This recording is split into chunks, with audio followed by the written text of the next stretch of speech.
صلاۃ والسلام علیہ سیدنا رسول اللہ صلی اللہ علیہ وسلم۔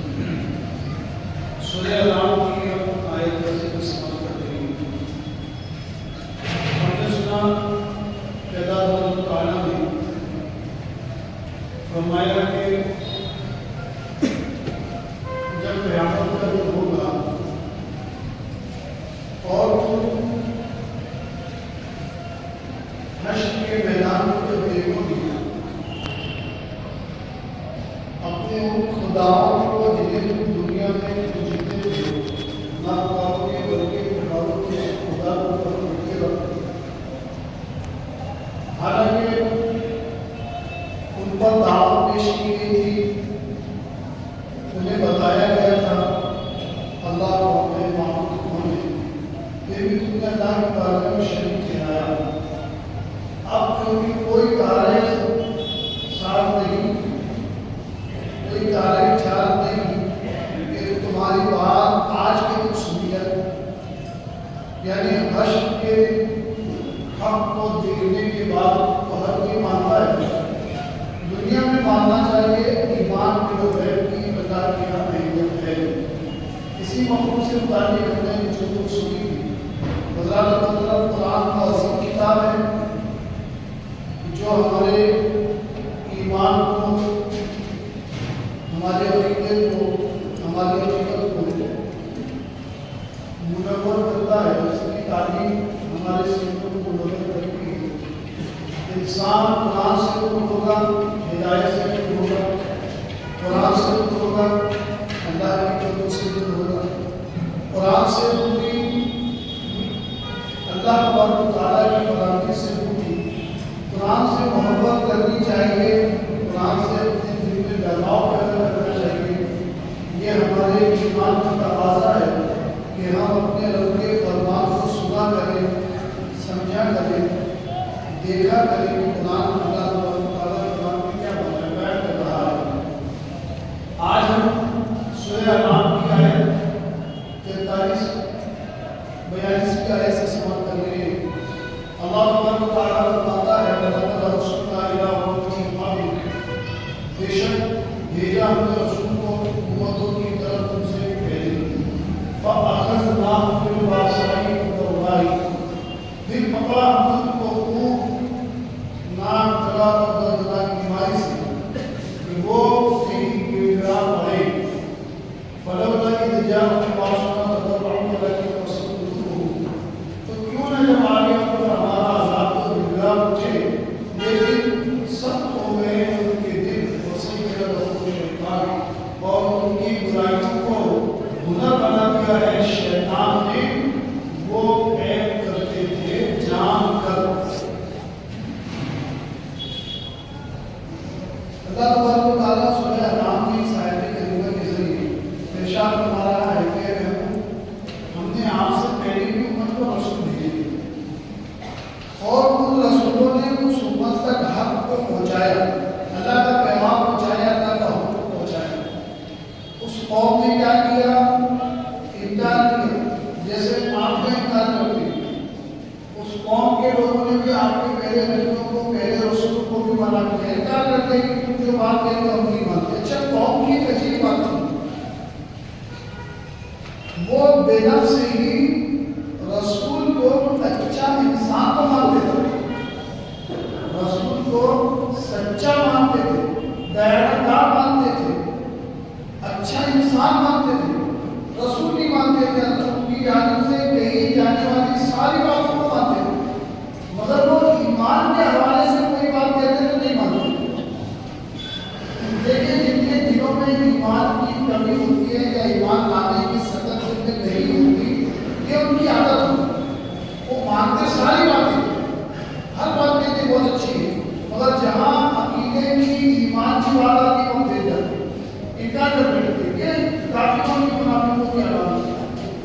یہی حال قوموں کا بھی ہے محبوب، آپ برداشت کرنا ہوں، آپ ہی کی قوم انکار نہیں کرتی، بلکہ آپ سے پہلے بھی ہم نے قوم پر رسول بھیجے ہیں، ان رسولوں کی قوم ان کو بھی انکار کرتی، ان کو بھی منع کرتی۔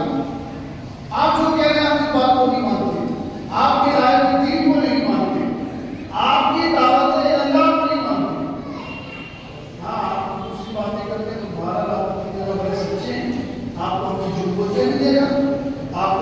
دغا کرتے نہیں دیکھا، ہم نے آپ کو کبھی کسی کے بات میں خیانت کرتے نہیں دیکھا، ہم نے آپ کو کبھی ناانصافی کرتے نہیں دیکھا۔ آپ بہت اچھے انسان ہیں، مگر آپ جب یہ کہتے ہیں کہ اللہ ایک ہے، اس بات کو ہم نہیں مانتے، آپ سے نہیں بات کرتے۔ آپ کہتے ہیں کہ دین صرف اسلام ہے، اس بات کو ہم نہیں مانتے۔ ہم نے ہمارے باپ داداؤں سے دیکھ کے آئے ہیں کہ وہ رات کو کو سب کچھ دیا، بہرحال انکار کسی امت کو نہیں رہا، تو اللہ تبارک و تعالیٰ فرماتا ہے کہ اے محبوب، ہم اس امت میں جب وہ انکار کرتے تھے ہمارا عذاب بھیجتے تھے، اور عذاب کس شکل میں بھیجا جاتا تھا؟ کبھی کوئی ناک میں تکلیف، گلے میں تکلیف، بدن میں تکلیف، بیماری، کبھی مان میں تکلیف، کبھی روزی میں تکلیف، بزنس کی گندہ کی نفاق، اس طرح کی تکالیفی عذاب جس سے انسانی فطرت متاثر ہوتی ہے۔ بدنی حساب سے ناک میں گلے میں کوئی تکلیف ہوتا ہے تو پریشان رہتا ہے، بخار ہوتا ہے تو پریشان رہتا ہے، ہاتھ میں درد ہو پریشان ہو جاتا ہے، کوئی موذی بیماری لگ جائے تو آدمی پریشان، دوا لگا کے پریشان، علاج کرا کے پریشان، یہ علاج کراؤ وہ علاج کراؤ، پریشانی پہ پریشانی، بیماریاں بڑھتی جا رہی ہے، پیسے پہ پیسے خرچ ہو رہے، رکھے ہوئے پیسے سے خرچ ہو گئے، بیماری جانے کا نام نہیں لیتی، دیکھیے رکھے رقم بیچ ڈالے علاج کے اندر، اور کچھ بیچ ڈالا علاج کے اندر، سب چیزیں بک بھی گئی، خرچ ہو گئے، قرضہ بھی نہیں دیا، کیونکہ اچھا تو ہونا ہے، انسان بیمار رہنا پسند نہیں کرتا۔ بیماری سے چھٹکارا پانے کے لیے رکھی رقمیں ختم ہو گئی، جو تھی سونے چاندی کی شکل میں بک گئی، باقی بچہ کو قرضہ لے لیا، بیماری ساتھ چھوڑنے کا نام نہیں۔ اب بندہ کرے تو کیا کرے؟ جب سب ختم ہو گیا تو پھر لوگوں سے امداد شروع ہو گئی، وہ بھی کر کے دیکھیں کہ بیماری جانے کا نام نہیں لیتی۔ قرآن کہتا ہے محبوب جو انکار کرتے ہیں، جب ہم عذاب بھیجتے ہیں تو یہ شکل ہوتی ہے عذاب کہ بندے کو پریشان کرتے ہیں، اس کے عذاب کی شکل، اور عذاب دینے کی حکمت یہ ہے کہ آپ کے پاس جب مصیبت آئے تب اگر ٹھکانے آ جائے کہ ہاں ہمیں کیا کرنا چاہیے۔ بیمار ہو گئے تو آؤ رسول کی بات کو مانو، دین کو مانو۔ انسان جب کمزور ہوتا ہے تو کسی نہ کسی طاقت کو ڈھونڈتا ہے، کسی سہارے کی طرف جاتا ہے۔ آپ نے اکثر دیکھا ہوگا لوگوں کو کہ اکثر لوگ نمازوں میں آتے ہیں، مسجدوں میں چھٹیاں لے کر امام صاحب پڑھانے کے لیے دعا کرو، ہر جمعہ کو آپ نے سنتے ہیں۔ اکثر آپ نے دیکھا ہوگا لوگ کہتے ہیں مسجد میں آج ختم ہے تو بھائی فلانے کو کے لیے دعا کی درخواست کی جاتی ہے، آج پتھر آئے کسی ایسے دے، اس کا چاہنے والا ہے آئی سی یو میں ایڈمٹ ہے، پریشان ہے بیچارے، اتنے دنوں سے بیماری ہے، کوئی کینسر ہو گیا، تو کسی کو یہ ہو گیا، تو کسی کو وہ ہو گیا۔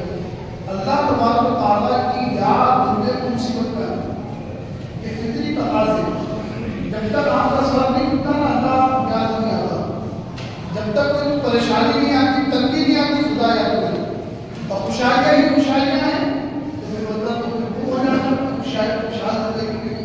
قرآن کہتا ہے محبوب آپ سے پہلے بھی رسول کو ہم نے بھیجا، آپ کی امت جس طرح انکار کرتی ہے اس رسول کی امت نے بھی انکار کیا، مگر ایک اور کیفیت اللہ بیان کرتا ہے، وہ ایسے تھے کہ اب گناہوں میں اڑ چکے تھے، کفر پر شرک پر، اور ان کے کفر کو، ان کے شرک کو، ان کی گمراہی کو شیطان نے ان کا حکم بتا دیا۔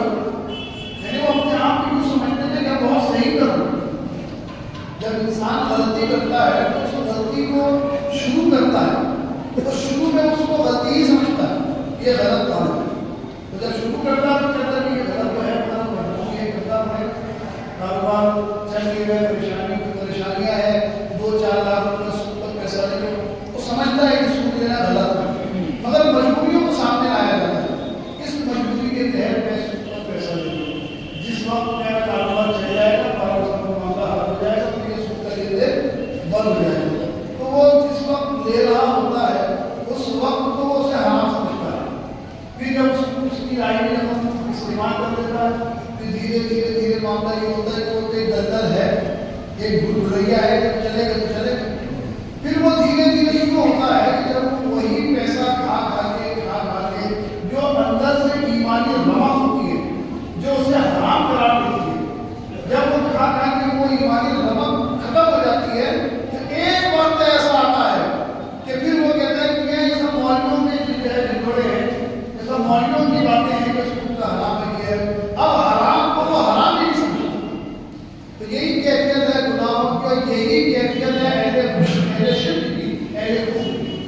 شیطان ان کو ان کے کفر کو ان کے سامنے ہنر بتاتا ہے. قرآن کہتا ہے اللہ ہمارا ہے کہ شیطان ان کو ان کے گناہوں پر اڑا لیتا ہے اور وہ سخت دل ہو جاتے ہیں.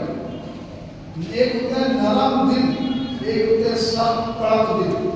اب آپ کی سخت دل کی علامت کیا ہے، نرم دل کی علامت کیا ہے؟ کوئی بہت مشکل چیز نہیں ہے سمجھنا پہچاننا. کسی کی مشکل پر کوئی اڑ جاتا ہے یہ نرم دل کی علامت ہے. کسی پہ رہن کا دے دینا، نظر رکھ دینا. اور بعض لوگ آپ دیکھتے ہوں گے کہ بعض ایسے سخت دل ہوتے ہیں کہ ظلم کرتے ہوئے ان کے دل نہیں کھاتے، مار ڈالتے ہیں انسان. ان کا ذرا بھی دل نہیں کھاتا کہ ایک انسان کی جان لے لی جا رہی ہے. ذرا ظلم کرنے میں پیچھے کے اپنے عورتوں کو مارتے ہیں، ذرا ظلم کرنے میں پیچھے کے اپنے زمین جائیداد کی جھگڑوں میں لوگوں کے ہاتھ پر کھول جاتے ہیں، بس اوقات قتل کر دیں گے. تو یہ ہوتا ہے سخت دل. جب انسان گناہ کرتے کرتے مجبور ہو جاتا ہے، گناہوں کے عادی ہو جاتا ہے، تو پھر اس کے دل سخت کر دیے جاتے ہیں. احساس اس کے دل سے نکال دیا جاتا ہے. کسی چیز کا احساس اس کے دل کو ہونے والا نہیں. قرآن کہتا ہے محبوب وہ لوگ ایسے تھے کہ نبی کی باتیں ان پر اثر نہیں کرتی تھی، ان کے دل سخت ہو گئے. اور دل سخت کیوں ہو گئے تھے کہ رب فرماتا ہے وَزَيَّنَ لَهُمُ الشَّيْطَانُ، کہ شیطان نے ان کو ان کی نگاہوں میں گناہوں کو ہنر بنا دیا. یعنی وہ گناہوں کو گناہ ہی نہیں سمجھتے تھے، گناہ سمجھ ہی نہیں رہتے کہ ہم تو کر رہے ہیں کتنا بڑا گناہ ہے، اللہ سے بتا لیے. پتہ نے فرما دیا کہ جو وہ عیب رکھتے تھے اس عیب سے وہ اب ایسے ہو گئے کہ جیسے کوئی ان کے اندر عیب ہی نہیں. تو اس لیے ان کو ہدایت نہیں ملی.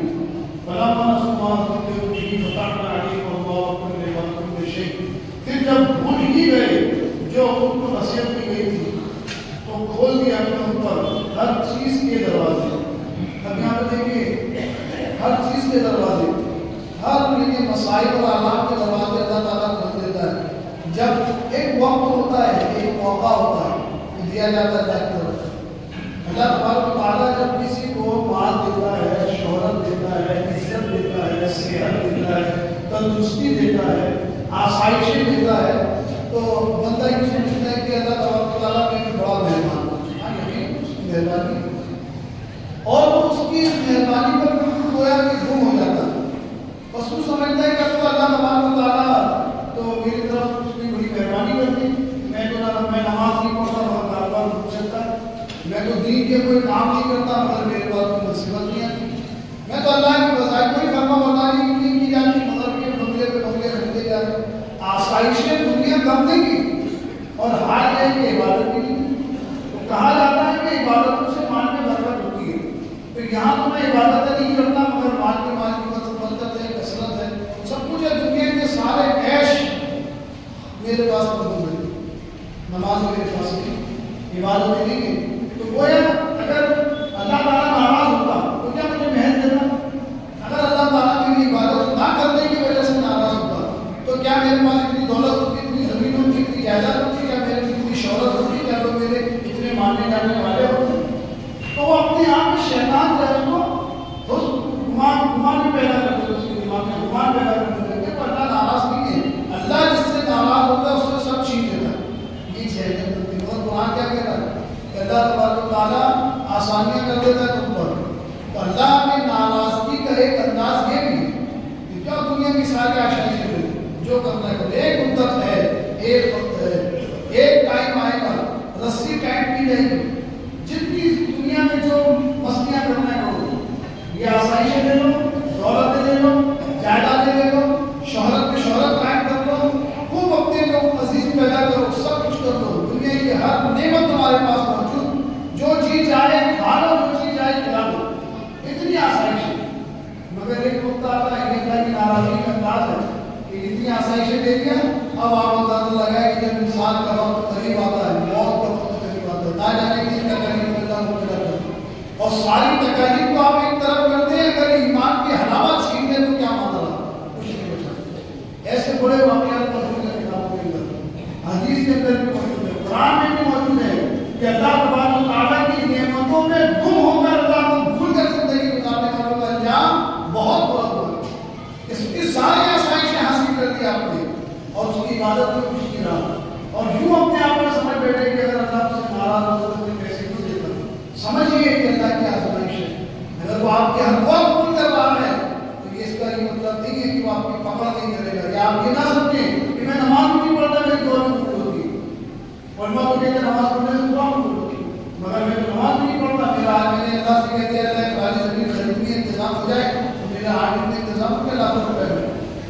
روپے کا بزنس کرتا ہوں، کروڑ روپے انویسٹ کرتا ہوں، مجھے کوئی دقت پریشانی نہیں، حالانکہ میں عبادت بھی نہیں کرتا تھا. جمعہ کی جمعہ نماز پڑھ کے یا ایک آدھ دن کبھی کوئی ٹائم نہیں دیا نکل گیا تو پڑھ دیا، ترقی تو خوب ہے میرے پاس. قرآن ترقی کرتا ہے خبردار اپنی آسائش بھری زندگی میں رہ کر یہ کبھی مت سمجھ لیں کہ اللہ تم سے خوش ہے. اللہ کی ناراضگی کے ایک انداز یہ بھی ہے جو تمہاری رسیوں کو ڈھیلی کر دیتا ہے. جاؤ جتنی دنیا کی آسائش حاصل کر سکتے ہو کرو. یہ تو قرآن کو دعوت دیتا ہے. فرماتا ہے ہم کا فریق جمعہ یہاں تک کہ جب وہ خوش ہو گئے اس جو دے دیا گیا انہیں، یعنی جب وہ تب خوش ہو گئے اور بھول گئے تب اتنی آسائشوں میں گم ہو گئے کہ مجھے اللہ کا حق بھول گئے. اگر تمام وقت رکھے لوگوں کے سون تو پھر پکڑا ہم ان کو اچانک تو اب وہ بے آس و بے بس ہو گئے. قرآن کہتا ہے کہ جب وہ ہماری دی کی آسائش میں بڑے مدن ہو گئے اور بھول بیٹھے اس بات کو کہ ان کو پکڑوں گا بھی. یہی حال ہوتا ہے انسان کا آسائش جب بہت ساری دولت ہو شہرت ہو تو آپ دیکھیں نہ اللہ کے حقوق کے پاس ایسے کے پاس نظر اکثر اللہ ماشاء اللہ یہ دنیا بھری کی ایسی مثالوں سے گزارا کسی کی طرف اشارہ نہیں ہے مگر آپ دیکھیں گے تو دنیا میں ایسی مثال کی بھری پڑی جب بہت دولت ہے کے پاس میں آسائشیں ہیں، گاڑیاں ہیں، گھوڑے ہیں، گھوڑے ہیں، سب کچھ گھوڑی ہے، ساری چیزیں ہیں، گاڑیاں ہیں، سب کچھ ہے، آسائشوں پہ آسائش، لاکھوں روپے بینک بیلنس میں، ان کے بچے عیش کرتے ہیں اتنے پیسے، اچھی سے اچھی اعلیٰ سے اعلیٰ تعلیم اعلیٰ سے اعلیٰ ڈگری حاصل کرنا ان کے کوئی پریشانی نہیں اور اپنے لاکھوں روپے فیس ہو آسانی سے بھر دیتے ہیں. کیوں؟ پیسے بہت ہیں، بہت بزنس چل رہا ہے، سب کچھ اچھا ہے. اللہ تبارک و تعالیٰ کی پکڑ ہے کوئی کوئی حصہ. اللہ تبارک جب تم آسائشوں میں رہتے ہو تو میں تمہیں آزما رہا ہوتا ہوں کہ میری کتنی آسائشوں میں تم مجھے کتنا یاد رکھتے ہو. اور جب اسی طرح زندگی گزار دیتے ہو میری عبادت نہیں کرتے، میرا شکر بجا نہیں لاتے تو ایک دن آتا ہے کہ میرا پاس پکڑ دیتے ہیں. پھر جب پکڑتے تو بیاس ہو جاتا ہے. لاکھوں روپے خرچے کرنے والے کے پاس 100 روپے خرچے کرنے کو نہیں رہتا تو کیا حال کرتا ہے. ایسی بھی مثالیں دنیا میں پڑی کہ وہاں حال تھا کہ لاکھوں روپے ہوتے تھے، نوکر چاکر آس پاس گھوما کرتے تھے. وقت ایسا ہے کہ خرچ کرنے کی 100 روپے بھی نہیں، معاشرے میں نظم دکھانے کے قابل نہ ہو سکے، اپنے آپ کو روشن نشی کر دیتے. یہ دنیا کی طرح کی مثالوں سے بھری پڑی ہوئی ہے اور قرآن تو یہی کہتا ہے کہ بندے ہیں انسان تو آسائشوں میں رہ کر یہ آزمائش کو سمجھ کہ اللہ تبارک و تعالیٰ تجھے آسائشیں دے رہا ہے آزمانے کے لیے. پکڑ ہوگی ایک ضرور. اللہ فرماتا ہے جب ہم نے ان کو پکڑا تو بیاس ہو گئے. پھر کاٹ دی گئی جڑ ظالم قوم کی. والحمدللہ رب العالمین. تمام تعلیم اللہ کی جو تمام عالم کا رب ہے. اللہ تبارک و تعالیٰ فرما رہا ہے کہ بڑے بڑے ظالم آئے، بڑے بڑے سرما آئے، اپنی دولتوں کا رعب اپنی قوم پر نمایا. قارون آیا دولتوں کا انبار لے کر، نہ جانے کتنی دولت کا مالک، اس کو بھی نہیں پتا، نہ جانے کتنی دولت ہے اس کے پاس، اسے بھی نہیں پتا. خوب دنیا پہ راج کیا، خوب اپنی حکومت چلایا، جتنا چاہے جس نے مانا اس کو آسائشوں سے بھر دیا، جس نے نہ مانا اس پہ ظلم کر دیا، موت واقع کر دی. فرعون آیا، ظلم کرا، لوگوں کو مارا، جس نے فرعون کو مارا اس کو آسائشوں سے لبریز کر دیا اور جس نے فرعون کا انکار کیا اس کو قتل کر دیا. نمرود آیا، حمان آیا، شداد آیا، سارے لوگ قرآن بھرا پڑا ہوا ہے ایسی مثالوں سے. قرآن بھرا پڑا ہوا مثالوں سے اس قسم کے آسائش والے دولت والے. آج کے دولت میں کہاں لگے گی؟ اگر ان کی دولت کو آپ دیکھیں قرآن کے اندر، آج کی دولت میں کہیں نظر نہیں آتے. ہم تو آج کی دولت مندوں کی کیٹیگریاں کتنے ہیں، بڑا ایک نمبر پہ بڑا صاحب، دو نمبر پہ بڑا صاحب، پوری دنیا کی جو ہے نمبر 1 ٹاپ پہ جو مالدار ہے بڑا صاحب، پھر اس کے بعد دوسرے نمبر پہ سیکنڈ پہ. ہم نمبر دیتے ہیں سیکنڈوں کو بھی. پوری دنیا کی ایک تخمینہ نکالا جاتا ہے، سروے کیا جاتا ہے کہ پوری دنیا میں سب سے بڑا مالدار کون ہے. آپ قرآن پڑھو تو آپ کو پتا چلتا ہے کہ بڑے بڑے ایک نمبر کے پانے والے مالدار کہیں بھی نظر آتے ہیں. آپ کی دولت کیا ہے؟ ایسی دولت والے بھی اس دنیا میں جا چکے ہیں، تباہ برباد ہے، نام و نشان نہیں ہے آدمی کا. اللہ تبارک و تعالیٰ ان کی مثالیں بیان کر رہا ہے کہ ایسی ایسی دولتوں کے مالک تھے، ہم نے دے رکھی تھی ان کو دولت. یہ آسائش اللہ کے بغیر نہیں حاصل ہوتی، وہ چاہے کافر ہو کے مشرک ہو کے مسلمان ہو. آسائشیں بغیر کسی نے الہی کسی کے پاس نہیں دیتی. دولت اس کی اجازت کے بغیر آ نہیں سکتی. اللہ نے اجازت دے دی قارون کے خزانے بھر دو. اب دیکھا جائے قارون کیا کرتا ہے. قارون کو خدائی دعویٰ کر دیا، لوگوں پہ ظلم انصاف قائم نہیں کیا، ظلم قائم کیا، بربریت کیا اور لوگوں کے ایمان اور عقیدے کو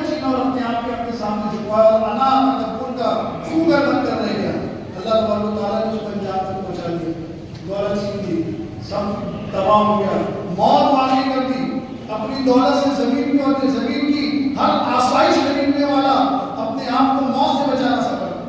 بڑے بڑے سورما جن کی پیٹھ کسی نے زمین پر نہیں ٹیکی، ایک ایسی کسی موت واقع کر دی اللہ نے کہ اس موت کا سامنا کوئی بڑے سے بڑا سورما نہ کر سکا۔ اللہ تبارک و تعالیٰ ان لوگوں کی مثالیں دے کے بیان کرتا ہے کہ لوگ جب ہماری نعمتیں ان کے پاس ہوتی ہے تو بالکل گم ہو جاتے ہیں، خوش ہو جاتے ہیں اور ہمارا شکر بھول جاتے ہیں، ہماری عبادتیں بھول جاتے ہیں۔ پھر ایک وقت آتا ہے ہم اس کو پکڑتے ہیں اور جب ہم اسے پکڑتے ہیں تو بالکل بے بس ہو جاتے ہیں، کوئی چارہ کار نہیں ان کے پاس، اور پھر یہ ہوتا ہے کہ ان کو پھر ہم انجام تک نہیں پہنچاتے ہیں۔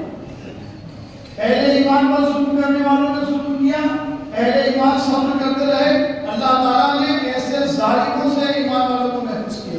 فرعون سے ایمان والوں کو بچایا، آج ایمان والے ہیں فرعون نہیں گئے۔ قارون سے ایمان والوں کو بچایا، آج ایمان والے ہیں قارون نہیں گئے۔ شداد کے ظلم سے لوگوں کو بچایا، آج اللہ کے ماننے والے ہیں شداد نہیں گئے۔ نمرود کی حکومت سے ایمان والوں کو محفوظ کر دیا، ظلم کرنے والا اپنے آپ کو خدا بتانے والا نمرود نہیں ہے مگر مسلمان موجود ہے۔ تو قرآن یہ جھالک بھی دے رہا ہے موجودہ مسلمانوں کو کہ موجودہ ظالم بھی چاہے کتنا ظلم کرے، ہماری ہستی کو مٹایا نہیں جا سکتا۔ یہ وہ قوم ہے جسے دنیا سے کوئی نہیں مٹا سکتا، اور اس کی وجہ سے یہ ہے کہ اس قوم کا محافظ اللہ ہے، اور جس کی حفاظت اللہ کرتا ہے اسے کوئی قوم مٹا نہیں سکتی۔ تو اللہ کہہ رہا ہے کہ اس بڑے سے بڑے ظالموں کو ہم مٹا دیتے ہیں۔ الحمدللہ رب العالمین، تمام تعریف اللہ کی ہے، جو ساری تعریفوں کا حقدار ہے، جو سارے عالم کا وہی رب ہے۔ تو ظالم اپنے انجام کو بھول جاتا ہے، موجودہ طور پر ظالم بھی بھول گیا اپنے انجام کو، جو چاہا من چاہا کرتا ہے۔ مگر یاد رکھو مسلمان، ہمیں ڈرنے اور گھبرانے اور اپنے دلوں میں کسی طرح کی بے قراری پیدا کرنے کی ضرورت نہیں ہے۔ ہاں، ایک بیداری ہے جس کو زندہ کرنے کی ضرورت ہے، ایک غیرت ہے جس کو زندہ کرنے کی ضرورت ہے، ایک احساس ہے جس سے اپنے اندر پیدا کرنے کی ضرورت ہے، اور وہ یہ ہے کہ آپ اپنے اندر یہ احساس پیدا کر لو کہ میں مسلمان ہوں۔ یہ احساس نہیں ہے، یہ صرف زبان تک ہے ہم مسلمان ہیں۔ کتنا بھی مار کھاتے ہیں ہم کہتے ہیں مسلمان ہیں، مر جاتے ہیں ہم کہتے ہیں مسلمان ہیں۔ اگر آپ غور کریں کہ آپ یہ احساس پیدا کریں کہ ہم مسلمان ہیں، مسلمان مارا نہیں جاتا ہے، مسلمان پیٹا نہیں جاتا ہے، مسلمان مفلس نہیں بنایا جاتا۔ واقعی مسلمان اگر ہے تو قرآن کہتا ہے کہ تفلحوا، تم کامیاب ہو، کیونکہ مسلمان ناکام قوم کا نام ہی نہیں ہے، کامیاب قوم کا نام مسلمان ہے۔ حقیقت یہ ہے کہ ہم اپنے مسئلے وجود کو بہت دور چھوڑ کے رکھیں۔ ہم کیا ہیں، ہماری حیثیت کیا ہے، ہمارا مقام کیا بیان کیا گیا قرآن میں، اللہ کے پیارے محبوب نے ہم کو کس قوم سے تعلیم کی ہے، اللہ نے ہماری کیا حیثیت بیان کی، کس چیز کو اگر ہم بھلا چکے ہیں، اس احساس کو زندہ کرنے کی ضرورت ہے۔ جس دن یہ مسلمان بیدار ہو جائے گا، اس بیداری کی بات میں کر رہا ہوں جس بیداری کا کی دعوت قرآن دیتا ہے، عمل کی بیداری، اخلاق کی بیداری، اخلاص کی بیداری، اپنے رب کے خوف خدا کی بیداری، اپنے پیارے بھائیوں کی سچی محبت کی بیداری، اپنے اسلام سے اپنے دین کی سچی محبت کی بیداری جب یہ پیدا ہو جائے گی تو یقیناً آپ دیکھیں گے کہ ظالمان کے دروازے پہ نظر آئے گا۔ تو یہ اس سے معنی کی بات نہیں ہے، یہ قرآن کے دعوے ہیں، قرآن کے دعوے۔ ایک انسان دعویٰ کرے تو جھوٹا ہو سکتا ہے، مگر قرآن کے دعوے جھوٹے نہیں ہو سکتے۔ اس کا لفظ حق ہے، اس کے زبر سے حق ہے۔ قرآن کہتا ہے کہ تم مومن ہو تو پھر کامیاب ہو۔ کل اوائکم اخذ اللہ سمعکم وابصارکم وختم علی قلوبکم والکتاب غیر اللہ یاتیکم بھی۔ پوچھو کہ یہ بتاؤ کہ ہے کہ اگر لے لے اللہ تمہارے کان تمہاری آنکھیں اور غیر مہر لگا تمہارے دلوں پر تو کون معبود ہے اللہ کا غیر تمہارے کے سب جانے۔ دیکھو کہ کس طرح سے ہم آیتیں پیش کرتے ہیں، نصرف الآیات ہم مسلمون، پھر وہ لوگ روح گردہ رہتے ہیں۔ اللہ تبارک و تعالیٰ نے ایک ایسے چیلنج کی بات کی ہے ان کافروں سے کہ آپ اسے بتا دو کہ اگر اللہ تبارک و تعالیٰ تمہاری کانوں سے سماعت چھین لے، تمہاری زبان سے گویائی لے لے، تمہاری آنکھوں سے بینائی چھین لے، تو پھر بتاؤ کون ہے تمہاری آنکھوں میں بینائی دینے والا، پھر بتاؤ کون ہے تمہارے کانوں میں سماعت ڈالنے والا، کون ہے تمہاری زبان پر گویائی دینے والا۔ جس کو تم خدا بنائے بیٹھے ہو، جسے تم اپنا معبود بناتے ہو، کیا وہ تمہارے کانوں میں سماعت دے گا؟ جس کو تم خدا کہتے ہو، کیا وہ تمہاری زبان میں گویائی ڈال سکتا ہے؟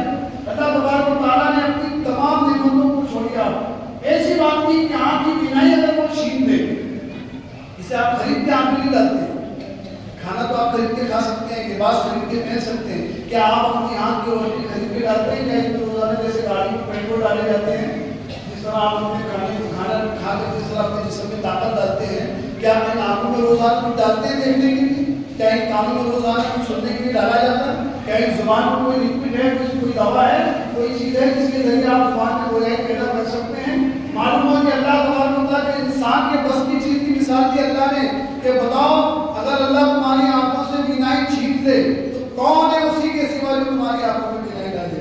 بتاؤ اگر اللہ تمہارے کانوں سے سماعت یعنی سننے کی طاقت چھین لے تو اس کے سوا کون ہے جو تمہارے کانوں میں سننے کی طاقت پیدا کر دے؟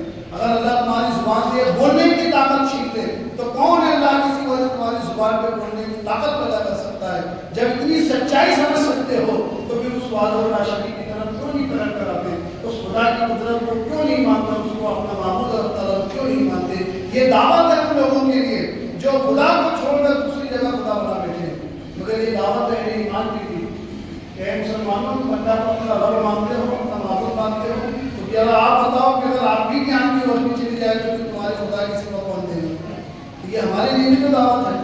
اللہ تبارک و تعالیٰ کی نعمتیں بہت بڑی ہیں، اس کے شکر کے راستے بہت ہیں، انسان گمراہی کا شکار ہو جاتا ہے۔ اور اللہ تبارک و تعالیٰ نے سورہ انعام کی آیتوں کے ذریعے جو ہمیں پیغام دیا ہے، ان پیغام سے ہم اپنے اندر ایک بیداری پیدا کر سکتے ہیں، اپنے اندر ایک جوش پیدا کر سکتے ہیں، اپنی ایمانی حرارت کو اللہ تبارک و تعالیٰ نے ارشاد فرمایا کہ اے مسلمانوں ذرا غور کرو، میری نعمتوں کی طرف غور کرو، میرے جلال کو دیکھو، میرے کمال کو دیکھو، میری نعمت کو دیکھو، میری بارگاہ سے تمہاری طرف جو کچھ سہولتیں ملتی ہیں اس کو دیکھو۔ ایسی چیزوں کی مثال دے کر میں نے کہا کہ اس کو ہم حاصل نہیں کر سکتے، ہم کہیں سے بھی روشنی حاصل نہیں کرتے، کہیں سے بھی سماعت نہیں لاتے، کہیں سے بھی گویائی نہیں لاتے۔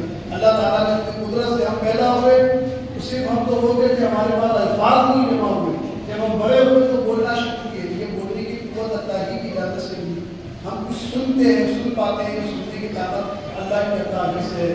یقیناً اللہ کی بے بہا نعمتیں ہمارے آپ کے پاس ہیں، اور اللہ تعالیٰ نے بار بار قرآن مقدس میں اپنے بندوں کو اپنی عبادت کی طرف، اپنی اطاعت کی طرف لوٹنے کی دعوت پیش کی ہے کہ اپنے بندوں تک اپنے محبوب کے ذریعے کا ہے، محبوب اپنے بندوں کو، اپنے چاہنے والوں کو کہو کہ تم اللہ کی اطاعت کی طرف آؤ، اور یہ بار بار کہا ہے کہ دیکھو ایک دن لوٹ کر آنا میرے ہی پاس ہے، لوٹ کر جانا اللہ ہی کے پاس ہے۔